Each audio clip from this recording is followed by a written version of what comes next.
Salut, j'espère que ça va bien malgré les circonstances, disons, assez exceptionnelles. Bon, pour le cours 201-103 RE, avant qu'on se lance dans les notes de cours, juste un petit survol un peu de comment ça va se passer prochainement. Bon, vous avez des vidéos à écouter. Ce qui est important à se rappeler aussi, c'est que lors des périodes de cours qui sont prévues à l'horaire, il n'y a pas de cours en tant que tel. C'est juste du temps où je suis disponible en live pour répondre à vos questions via le Zoom d'Omnivox, qui va ouvrir 5 minutes avant votre cours pour que vous ayez le temps de vous connecter.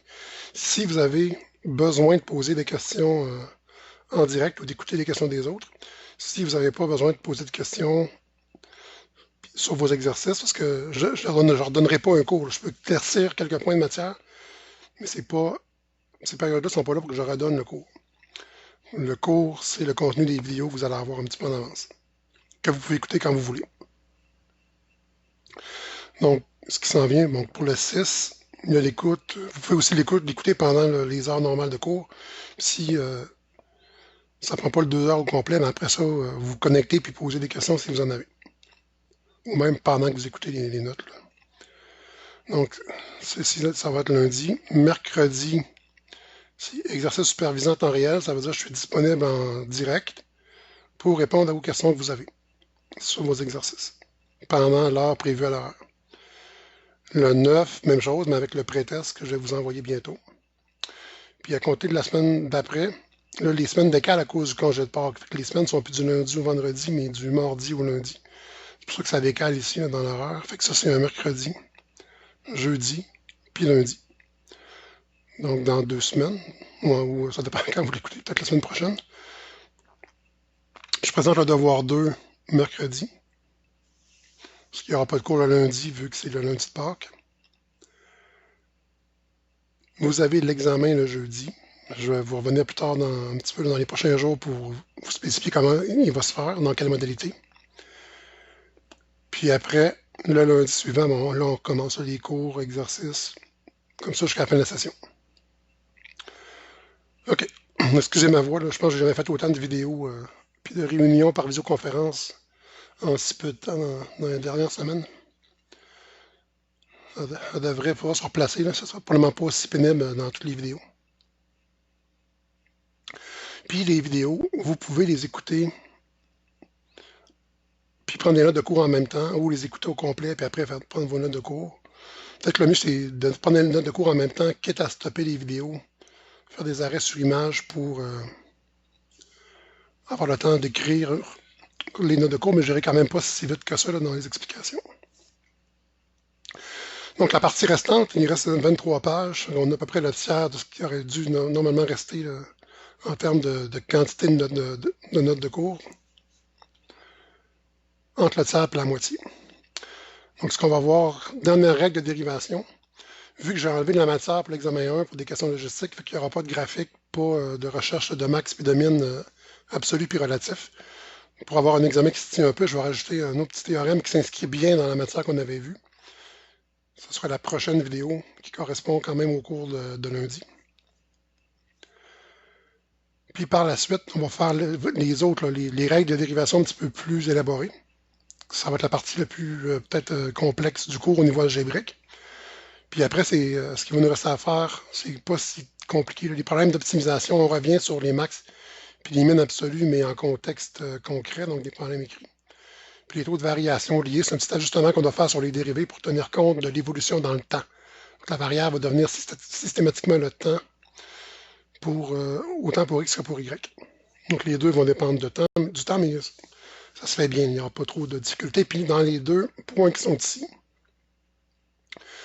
vos exemples vont être très similaires aux exercices qui eux-mêmes vont être très similaires aux questions d'examen. Donc, c'est quasiment toujours le même type de numéro qui va revenir.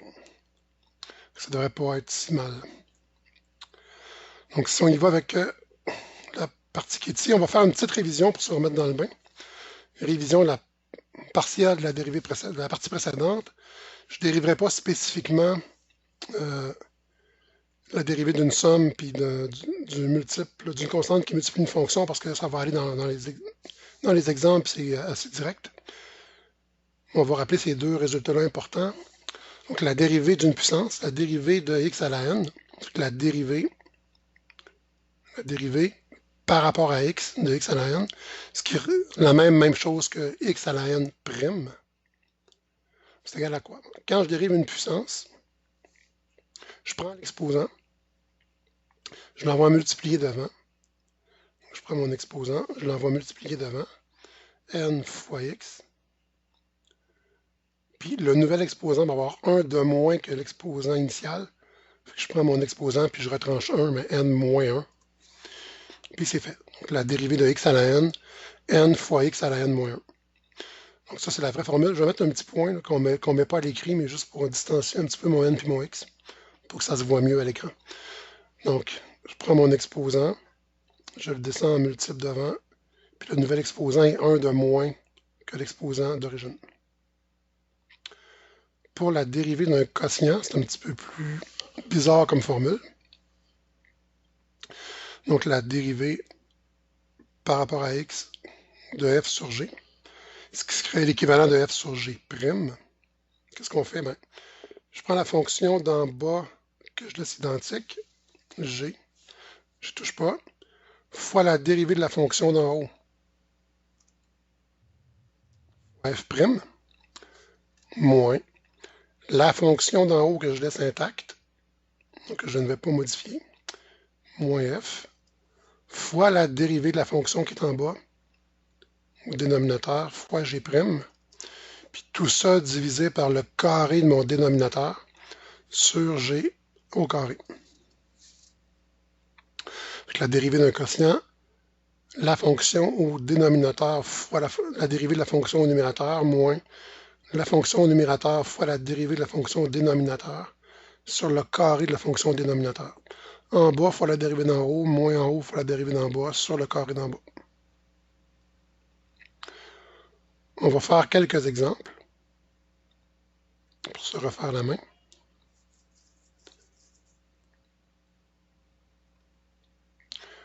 OK. Je ne sais pas si vous l'entendez dans la vidéo, mais les cloches de la cathédrale sont en train de sonner comme si ça marquait le coup. Exemple, f' égale. Donc, je veux dériver la fonction f de x égale x3 moins 3x2 plus x moins 7. Ben, vu que la dérivée d'une somme, c'est la somme des dérivées, je dérive lui, après je dérive lui, après je dérive lui, puis après je dérive lui. J'ai 4 termes à dériver. La dérivée de x à la 3, je prends l'exposant, je le mets devant, donc 3x, puis le nouvel exposant va être 1 de moins que mon exposant précédent, fait que 3 moins 1, ça me fait 2, pas de problème. Là j'ai un moins, donc moins, je veux dériver 3x2. Je prends le 2, je l'envoie devant, mais il y a déjà un 3, fait qu'ils vont se multiplier ensemble. 2 fois 3, 6. X. Je dois diminuer mon exposant de 1. Si je dois diminuer mon 2 de 1. Fait que 2 moins 1, ça fait 1. Mais x à la 1, on n'indique pas. En réalité, c'est 6x à la 1. Mais quand j'ai x à la 1, ben, je mets juste x. Fait que moins 6x. Plus la dérivée de x. La dérivée de x, c'est toujours 1. Plus 1. Puis après ça, la dérivée de moins 7 ou moins la dérivée de 7. Mais la dérivée d'une constante, c'est toujours 0. Parce que, n'oubliez pas que la dérivée, c'est une pente. Quand j'ai une fonction constante, ben, la pente vaut 0, fait que la dérivée vaut 0. Fait que la dérivée de x3 moins 3x2 plus x moins 7, 3x2 moins 6x plus 1. Ça ne devait pas être si loin que ça dans vos mémoires.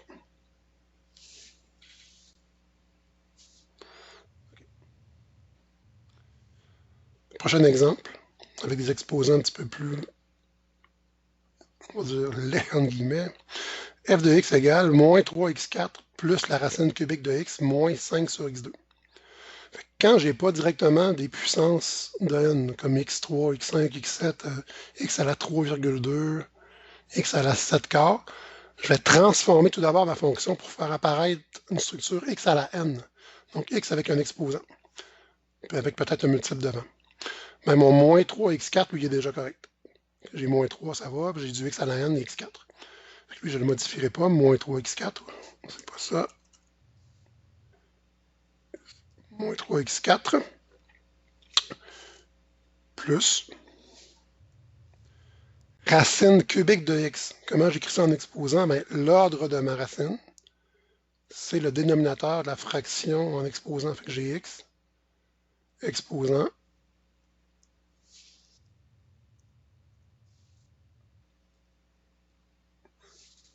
Un tiers. Racine cubique de x, j'ai x exposant un tiers, moins, si j'ai mon 5, puis j'aimerais ça avoir 5 fois x à la quelque chose. Ça veut dire que le x2, je dois le monter au numérateur. Si je l'amène au numérateur, qu'est-ce qui se passe? Ben, l'exposant change de signe. Donc, quand je déplace une puissance d'endroit dans une fraction, je change le signe de l'exposant. Fait que x2 va devenir x à la moins 2. Puis là, j'ai x exposant un chiffre, un nombre, x exposant un nombre, x exposant un nombre. Je peux appliquer ma petite formule. Ça va être donc la dérivée, f', juste f' ou encore f' de x. F' de x égale. Ici, je pourrais prendre le 4 puis l'envoyer multiplier devant. Il y a déjà un moins 3, ils vont se multiplier ensemble. 4 fois moins 3, moins 12. X exposant. Il faut que je diminue mon exposant de 1. Donc 4 moins 1, ça fait 3. Plus. Je prends mon exposant, je l'envoie devant. Donc 1 tiers, il va venir en multiplication. X exposant 1 de moins que l'exposant d'avant. 1 tiers moins 1, si ça vous embête, vous pouvez le pitonner sur votre calculatrice. Sinon, 1, c'est comme 3 tiers. Fait qu'un tiers moins 1, ça fait moins 2 tiers. Moins 2 tiers. Ici, le dernier terme qui me reste à dériver. Je prends mon moins 2, je l'envoie multiplier devant. Il y a déjà un moins 5 qui vont se multiplier ensemble. Moins 5 fois moins 2, ça va me faire plus 10. Fois x à la quoi? Exposant 1 de moins que l'exposant d'avant. Moins 2, moins 1, ça me donne moins 3. On pourrait penser que la vie est belle, mais je n'ai pas terminé. Pourquoi? Parce que je ne laisse jamais de réponse avec des exposants négatifs. Donc, je dois modifier ma réponse pour ne plus avoir d'exposants négatifs. Je vais faire le contraire de ce que j'avais fait ici en préparation de mon problème. Donc, pour mon moins 12x3, il n'y a pas de problème. L'exposant est positif. Je n'ai pas de modification à apporter. Moins 12x3 plus. Ici, mais je vais avoir une fraction. Le 1 est au numérateur, il n'y a pas d'exposant, donc lui, il ne bouge pas.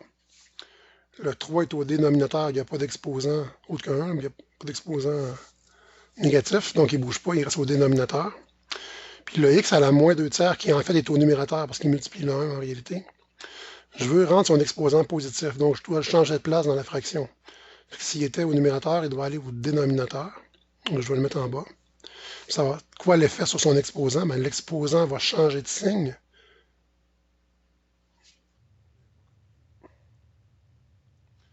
L'exposant va changer de signe. Donc, il va passer de moins 2 tiers à plus. J'enlève le moins. Plus. Ici, vu que j'ai un exposant négatif, ça veut dire qu'il va devoir s'être déplacé au dénominateur.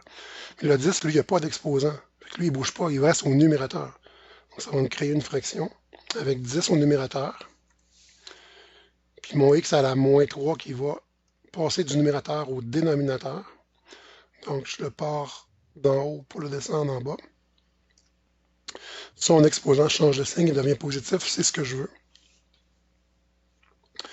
Je n'ai plus d'exposant négatif, ma réponse est terminée. Ça ne se simplifie pas plus que ça. Pour l'instant, je n'ai pas besoin d'aller plus loin. Donc, la dérivée de moins 3x4 plus racine cubique de x moins 5x2, c'est moins 12x3 plus 1 sur 3x à la 2 tiers plus 10 sur x3.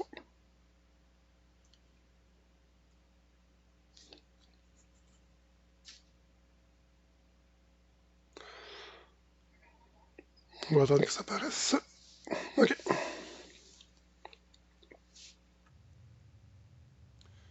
Dernier exemple.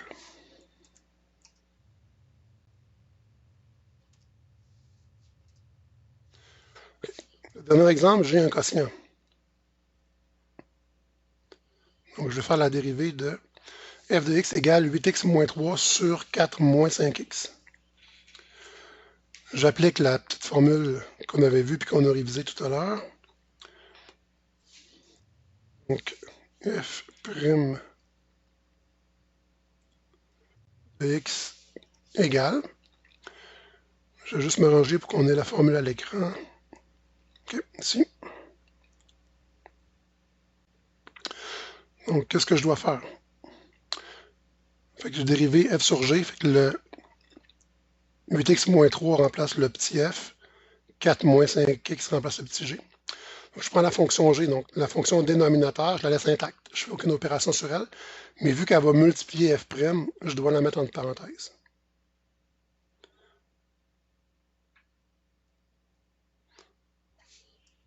J'ai 4 moins 5x que je laisse intacte, qui va multiplier la dérivée de f, donc la dérivée de la fonction d'en haut.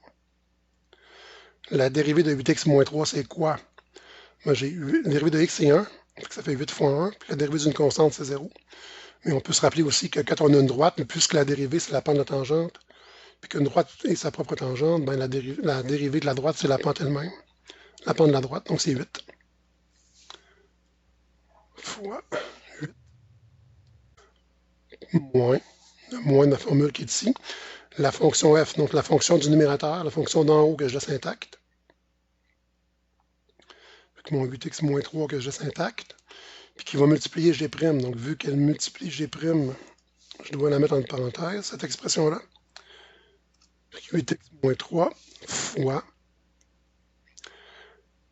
g', la dérivée de la fonction d'en bas.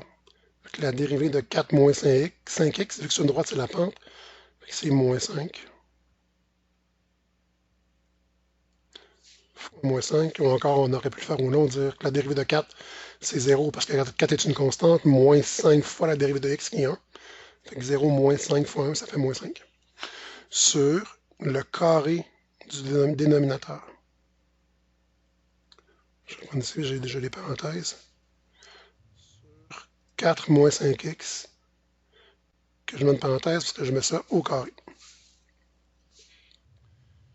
Puis, qu'est-ce qu'il me reste à faire pour terminer? J'ai plus besoin de ma formule, je vais agrandir mon éditeur d'équations.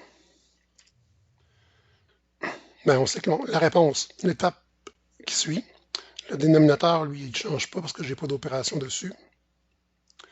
Qu'est-ce que je fais au numérateur? Je dois distribuer, donc enlever les parenthèses. Je fais 4 fois 8. 4 fois 8, 32. Moins 5x fois 8, moins 40x. Ici, j'ai 8x fois moins 5, ça fait moins 40x, mais j'ai un moins devant, donc je dois changer le signe. Fait que moins 40x, ça fait plus 40x. Puis ici, j'ai moins 3 fois moins 5 qui fait 15, mais j'ai un moins devant. Donc, je change de signe. Plus 15 devient moins 15. Pour terminer mon problème, ben, ici, j'ai des quantités qui s'annulent. Moins 40x peut s'annuler avec mon plus 40x qui est ici.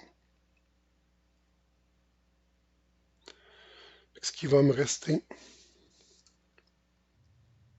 c'est 32 moins 15 sur 4 moins 5x au carré.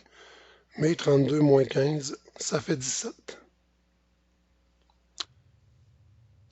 Donc, la dérivée de 8x moins 3 sur 4 moins 5x, c'est 17 sur 4 moins 5x au carré. Okay. Ça finit notre partie révision. Puis, je ne ferai pas le nouveau théorème tout de suite, ça sera une autre capsule vidéo qui va suivre. Mais je vais juste aller voir quelques petites choses dans les exercices ici. Fait que vous avez deux morceaux d'exercice. Une série qui porte sur la révision qu'on vient de faire, puis une sur le petit théorème que je vais ajouter dans la prochaine capsule vidéo. Et je vais juste donner peut-être quelques indications ici. Vous avez page 147, numéro 76A. Ça, il n'y a pas de problème, ça ressemble beaucoup à un des exemples qu'on a fait, le deuxième, je pense. Le D, c'est un quotient, une division. C'est comme le dernier exemple qu'on vient de faire. Le 77A, il vous parle de f' de 2. Donc, il vous donne une fonction puis il demande de trouver f' de 2. Ça veut juste dire, vous faites la dérivée, puis après, vous remplacez x par 2 dans votre réponse. C'est surtout la h, c'est ce que je voulais ici, dont je voulais parler. 77H, il vous demande de trouver F4.1. Dans le fond, ce qu'il vous demande, c'est ça ici.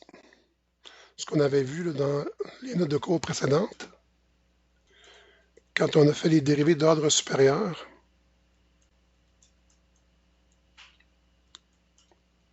Ici. Donc, il vous demande de dériver ça ici. Dans le numéro, il vous demande de trouver ça. F4 de 1. Ça veut dire quoi? Ça veut dire que c'est la dérivée quatrième. Donc, vous devez dériver 4 fois votre fonction. Vous avez votre fonction, vous la dérivez une fois, c'est la dérivée première. Vous dérivez votre réponse, c'est la dérivée seconde. Vous dérivez cette réponse-là, c'est la dérivée troisième. Puis finalement, vous dérivez la dernière réponse que vous avez eue. Ça vous donne votre dérivée quatrième. C'est ce qu'il demande. Puis il demande f4 de 1. Ça veut dire que vous faites la fonction, la dérivée quatrième. Puis après, vous remplacez le x par 1 dans votre réponse finale de dérivation.